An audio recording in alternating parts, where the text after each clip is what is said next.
رجب سفروف، مدیر مرکز مطالعات ایران معاصر در مسکو از پایتخت روسیه همراه ماست. آقای سفروف، خوش اومدید به برنامه.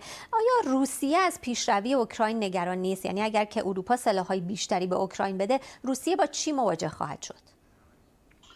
روسیه از اولی کار که اوکراین شروع کرد 7 آگوست واقعا هیچ نگرانی در رابطه با آن که این برنامه‌ای میتونه گسترده باشه هیچ نگرانی را نداشت، چون که منطقی عملیات نظامی واقعا میشه گفت که در این عملیات اوکراین به صفر نزدیک بود. یعنی اقدام اوکراین هیچ منطقی نظامی نداشت و از لحاظ آن که در تمام جبهه‌هایی که الان اوکراین با روسیه داره درگیری میکنه، همیشه 2 ماه آخر واقعا میشه گفت که در همه جبهه‌ها روسیه داشت پیشرفتی میکرد، آستانها و روستاهای تازه را در اثرات خودش میگرفت. آقای سفروف، ولی ما داریم میبینیم که اوکراین داره پیشروی میکنه در روسیه، یعنی در چند هفته گذشته داریم میبینیم که مناطق زیادی رو گرفته. الان درست است که 12 کیلومتر به عمق و 3 کیلومتر از عرض خاک ولایت یا که آستان کورسک دست اونهاست و این یک حالت موقتی هست. هیچگاه و به هیچ وجه روسیه اصلا نمیگذاره که زیر ضبط اونها باشه و همه منتظری اون بودن که جناب آقای پوتین چی پاسخی خواهد داشت. یعنی الان از نظر شما روسیه داره مماشات میکنه، کوتاه اومده، منظورتون رو دقیقا میشه بیان کنید؟ آره، روسیه داشت یه فکری را انجام میداد که این اقدام چجوری باشه که واقعا دیگه اقدام دندان شکنی باشه که واقعا دیگه آقای زلنسکی که الان نمیشه گفتی رئیس جمهوری اوکراین هست و وکالت اون 20 می داره تمام شده بود و روسیه ایشون را همچون رئیس جمهور نمیشناسه، واقعا روسیه در فکر آن بود که چی پاسخی بده که دیگه اوکراین واقعا فکری حملات را به خاک روسیه نداشته باشه. و دیدیم که الان این اشاره اول پشت سر این اقدامی که امروز انجام شد، سلسله اقدامات دیگری خواهد انجام شد و به مکان حیاتی اوکراین، مکان انرژی و اون جاهای خزینه های مال موشک ها و پرتاب های اصلی نظامی غرب که در اونجا جمع شدن اونها را داره نابود میکنه. اگر شما دقت کرده باشید بعد این در افتادن روسیه به مکان روسیه هیچ نفری از مردم عادی آسیب ندیدن. این معنای را داره که عملیات صرف نظامی بوده و با تکنولوژی و مکانی. ولی افرادی هم که مثلا در این نیروگاه ها کار میکردن، در نیروگاه برق کار میکردن، آسیب دیدن. اینها به هر حال افراد نظامی نیستن، افراد غیر نظامی هستن، شخصی هستن.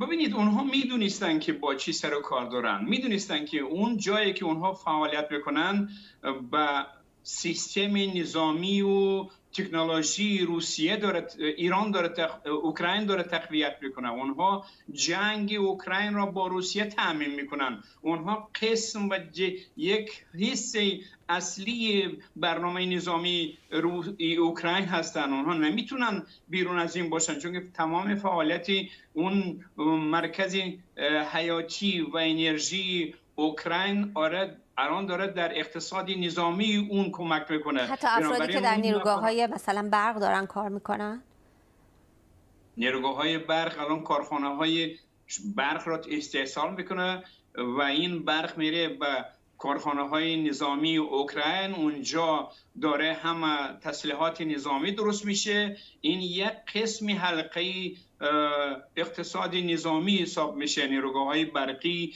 اون جایی که خزینه‌های کمک‌های غرب داره درست میشه، اینها همه قسم یک میشه گفت صنعت نظامی اوکراین است و این بر روسیه تهدید میکنه، این بر روسیه ضربه میرسونه، آسیب میرسونه. بنابراین روسیه در فکر آن است که تمام این زیر ساخت‌ها باید نابود بشه که امکانات اوکراین را در رابطه با دستزنی به خاک روسیه و برنامه حمله بر روسیه را کمتر بکنه یا که نابود بکنه اصلا. بنابراین سفروف، این جنگ فرسایشی ادامه دار رو روسیه چرا داره ادامه میده؟ ببینید ما بارها و بارها گفتیم که حاضریم برای گفت و شنید و گفت و گذار با اوکراین. این راهبریت اوکراین این رو نمیخواد. ولی امروز سخنگوی کرملین گفته که اصولا بحث مذاکره با اوکراین موضوعیت نداره. یعنی به نظر نمیرسه که روسیه بخواد مذاکره بکنه با اوکراین. نه بابا، تمام شد دیگه. ما ماها و سالها گفتیم بیاید بنشینیم یه صحبتی بکنیم و این کار رو تمامش بکنیم، ولی اوکراین نخواست. درسترش بگیم که غرب و امریکا نگذاشتن که اوکراین آرای بگه و بیاد پشت میز مذاکرات بنشینه. خب اگر که اوکراین الان از غرب و آمریکا درخواست بکنه که سلاح‌های دوربرد بهش بدن، اجازه استفاده از اون سلاح‌ها رو بهش بدن، روسیه نگران نخواهد بود که همه اینها متحد بشن در مقابلش؟ روسیه راحت میدونه که الان پشت سر روسیه یا که روبروی روسیه اوکراین نیست. تمام روسیه داره الان با تمام اروپا و غرب و امریکا و تشکیلات ناتو و تمام امکانات جهانی که سروری آن امریکا هست، حتی امکانات کشورهای عربی، جنگ سوم جهانی داره الان صورت گرفته و ادامه پیدا میکنه. ولی از دریچه اوکراین اونها میترسن که مستقیم با روسیه در بیافتن، چون که روسیه سلاح اتمی داره. ولی از دریچه اوکراین چرا میتونن این کار انجام بدن؟ بنابراین صحبت سر اوکراین روسیه نیست، صحبت سر اصلا روسیه یا جهان یا سیستم امریکایی و غربی و ناتو و اینها یا روسیه. یعنی کسی برنده بشه یکی دیگهش میره از صحنه سیاست میره. اگر روسیه برنده بشه از اروپا و ناتو و امریکا خبری دیگر در جهان نمیمونه با اون نمودی که الان هست. ولی اونها برنده بشن دیگه روسیه هم نمیتونه در این شکلی که الان داره حضور داشته باشه در صحنه سیاسی و جناب آقای پوتین هم از صحنه سیاست خارج خواهد شد. ولی ما پیش بینیتون اینه که چه اتفاقی خواهد افتاد آقای سفروف؟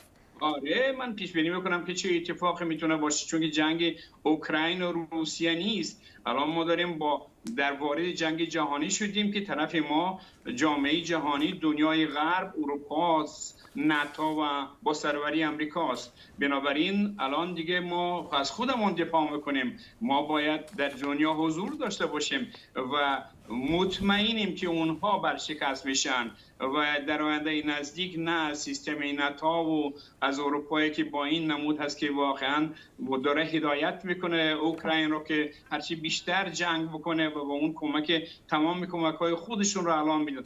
غرب، امریکا، دنیای غرب، هر چی که در امکان خودش هست، چی در فضا، چی در زمین، چی زیری آب، الان در اختیار اوکراین گذاشته. مگر این جنگ سوم جهان نیست. واقعا میشه گفت که با همه این درگیری‌ها الان روسیه داره به سمت پیروزی میره و حتما به این نتیجه میرسه و این رو ما در آینده نزدیک خواهیم دید. ممنونم از شما. رجب سفروف، مدیر مرکز مطالعات ایران معاصر در مسکو از پایتخت روسیه با ما بودند.